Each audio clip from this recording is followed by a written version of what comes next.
kids. Grab your imaginary passports and your bags because it's time to become world-trodden explorers right where you are. Hello. My name is Asher and I'm your host along with my mom, Kristen. Today, we're heading back to my hometown, Seoul, South Korea, to visit a very special place near Gyeongbokgung Palace. It's a beautiful traditional place right in the heart of the city, surrounded by the bright lights and busy streets of Seoul. Get ready to put on your hanboks, those colorful Korean traditional clothes that people have been wearing for hundreds of years. Before we get started, we wanted to say a big thank you to Luna and her whole family for your 5-star rating. Luna is 7 years old and she celebrated her birthday last month on August 26th. She's listening from Sacramento, California. Thank you for being a culture kid. And grown-ups, if you have a minute, please leave us a rating on Apple Podcasts. It really helps more families find the show. And you can also connect with us on Instagram at Culture Kids Productions and shoot us a DM. We always love hearing from you.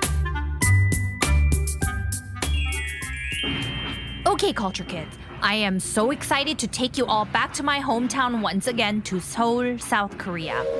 But before we hop on our magical train, let's learn a little bit about why we're visiting Gyeongbokgung Palace and a few fun facts about South Korea. South Korea is a country in Asia and it's home to one of the most exciting cities in the world, Seoul. There's so many robots everywhere. Even some toilets feel like robots. Okay, maybe not all the toilets are like robots, but yes, Seoul is a city where tradition and the future walk hand in hand. Neon signs glow above bustling streets and everywhere feels alive with energy.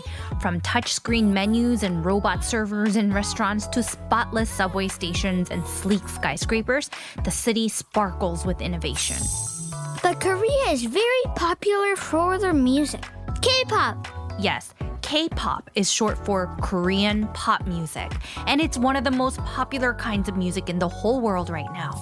It is full of energy, with catchy songs, cool dance moves, and colorful music videos. K-pop stars called idols train for years before they even get on stage, and their fans love to sing and dance along. Oh yeah, a popular song that my sister loves is called Golden. Have you guys heard of it? It makes her dance every time. Me too. And you know what's really fun? In K-pop Demon Hunters, some of the characters are shown wearing hanbok, the beautiful, colorful, traditional clothing of Korea. The hanboks in the show look magical, with flowing sleeves and bold colors. Hanbok also has a long history. People in Korea have been wearing it for more than 1,600 years. Today, it's usually worn for special holidays like Korean Lunar New Year, as well as weddings and other celebrations. So when we wear our hanbok, we're dressing just like the people did hundreds of years ago. Mostly yes, it's like stepping back in time, but with a splash of today's style too. So what are we doing today with these hanboks? Today we're doing something super fun and different. We're hopping on our magical train and visiting a hanbok shop near the Gyeongbokgung Palace. Like the real actual palace? That's right. Gyeongbokgung Palace is the largest and most famous palace in Korea, built in 1395 and rebuilt and restored over the years. And nowadays, nearby the palace are many hanbok shops where we can rent hanboks, those beautiful traditional Korean clothes. Lots of visitors love to dress up in hanboks, walk around the palace, and take pictures to feel like royalty for the day. That's so cool. We can rent them. And next time, we'll pretend we're kings, queens, princes, and princesses, whoever you choose to be, and explore what it might have felt like to live in a royal palace hundreds of years ago. I'm going to pick the one that makes me look like a real Korean king. We'll see. Okay, I hear our culture train. Come on, guys, let's go. I can't wait. Turn on your adventure brains because we're heading to my hometown where super tall skyscrapers sparkle with lights, robots help bring you food, and music videos play on giant screens on the streets. This is a city where the past and future live side by side. So buckle up now because we're going to Seoul, South Korea.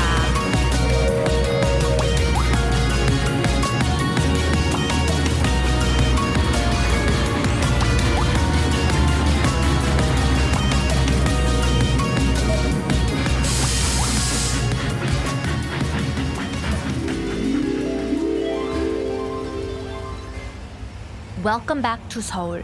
We're standing outside a small hanbok shop with bright, colorful dresses and jackets hanging in the window.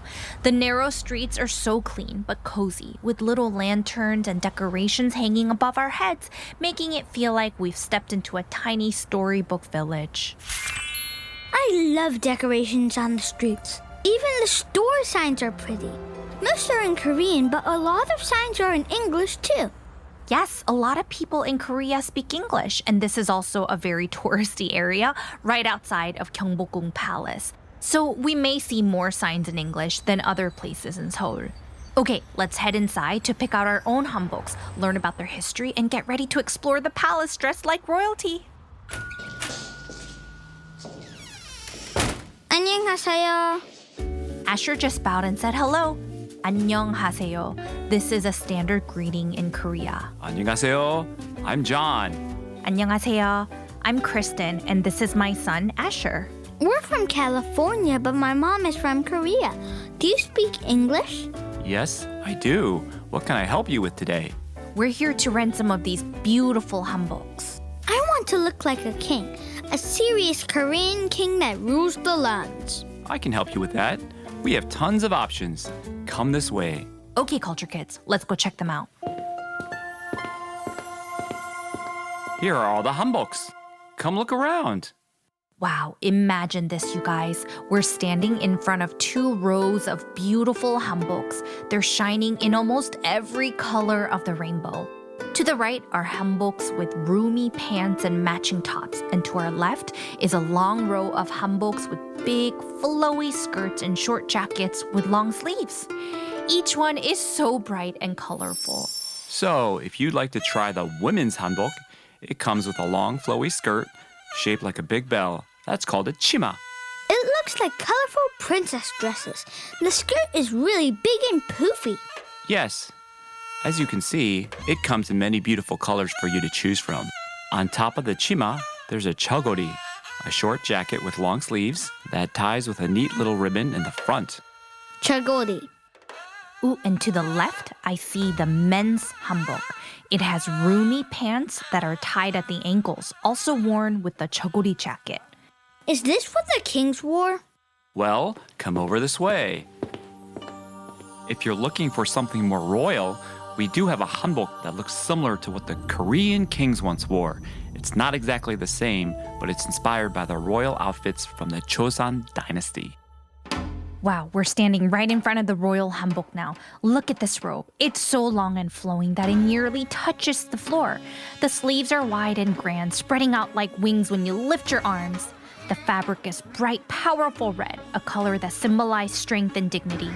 This kind of robe was commonly worn by kings during the Joseon Dynasty, which ruled Korea for more than 500 years, starting 600 years ago. Whoa, it looks so fancy. Take a look at this golden pattern across the chest. It's a majestic dragon, the royal symbol of power and protection in Korea.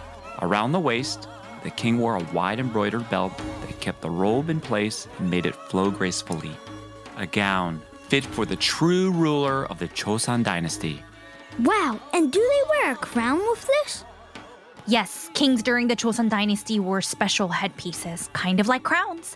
One of the most famous ones is called ikseongwan, a tall black hat with 2 wing-like shapes on the sides. It was worn by kings and crown princes to show their dignity and royal authority.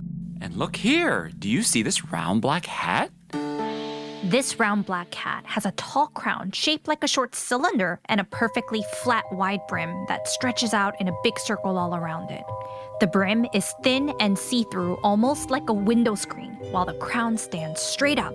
Together, it looks like a big top hat sitting on a giant black round plate. This tall black hat is called a kat. Wait a second, I've seen that before in K-pop Demon Hunters. The characters wore big black hats when the Saja boys were on stage. Yep, and that's because from the Joseon Dynasty, hundreds of years ago, important scholars, government officials, and noblemen, not kings, wore the kat with their hanbok. It became a symbol of wisdom, respect, and honor in Korean culture. It's made from horsehair and bamboo, and it ties under the chin with a ribbon. These noblemen that wore these kats were called yangbans in the Joseon Dynasty. It showed their status and gave them a very elegant look. Do you have a cat in my size? I do. Let me get one. What about the queens, Mommy? What did they wear? Good question, Asher. Can't forget about the queens. Queens in Korea wore special ceremonial robes that looked like they came straight out of a fairy tale. During the Joseon Dynasty, queens and princesses wore a robe called wonsam for weddings and major ceremonies. It was usually bright red or green and decorated with golden phoenixes, flowers, or clouds, symbols of royalty, virtue, and good fortune. Wow, that sounds so colorful and shiny. On their heads, they wore elegant crowns and ornaments, a small crown called jeokduri for formal occasions, or a more elaborate hwagan, a flower-shaped crown sparkling with gold, jade, and coral.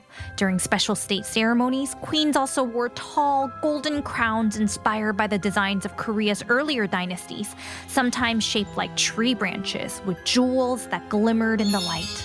Altogether, their robes and ornaments showed everyone their grace, wisdom, and dignity as the most respected women in the kingdom. Ooh, Mr. John is coming back with a cut. I think that's definitely kid-sized. Here you go. Here's a kid-sized cut you can wear. Putting it on now. Wow, Asher has the cut on, and he really does look like a serious Korean nobleman. Hey, I'm a saja boy, Milo soda pop. Well, now that you have your cut, you will need a hanbok to go with that. What kind of hanbok would you like to wear, Asher? I'd like a red jacket and the dark blue pants, please. Sure. And you, Kristen? I'd love the deep purple chima with a matching jeogori. Sounds good. Let's get you guys set up. So we can wear these and walk around Seoul? Yep, like we talked about before, renting hanboks and wearing them around Gyeongbokgung Palace in this area is a very common thing people like to do when visiting Korea. While we get changed into our hanboks, it is time for our culture kids to hop back on our magical train and head on home. But don't worry, our adventure is only just beginning. Next time, we'll walk right through the gates of Gyeongbokgung Palace, dressed in our hanboks to explore what life was like for kings and queens hundreds of years ago. Awesome! I can't wait! And to our Culture Kids families, do you have a piece of clothing in your family that carries a story? Maybe it's a dress saved for special holidays, a jacket handed down from a grandparent, or even a scarf that reminds you of home. Just like hanboks in Korea hold the memories of royalty, celebrations, and everyday life for more than 1,000 years, the clothes we treasure can hold love, history, and connection across generations. When we pause to notice these stories or memories, we remember that every family, like yours, has something special to share, and those memories can live on even in the things we wear. And lastly, always remember, you and your family are valued, welcomed, and celebrated for exactly who you are, because every child belongs here at Culture Kids. See you next week!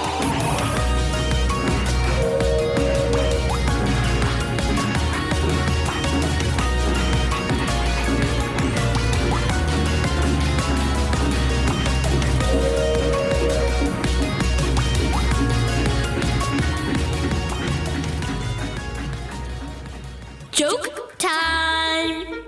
Okay, I got a good one. Go.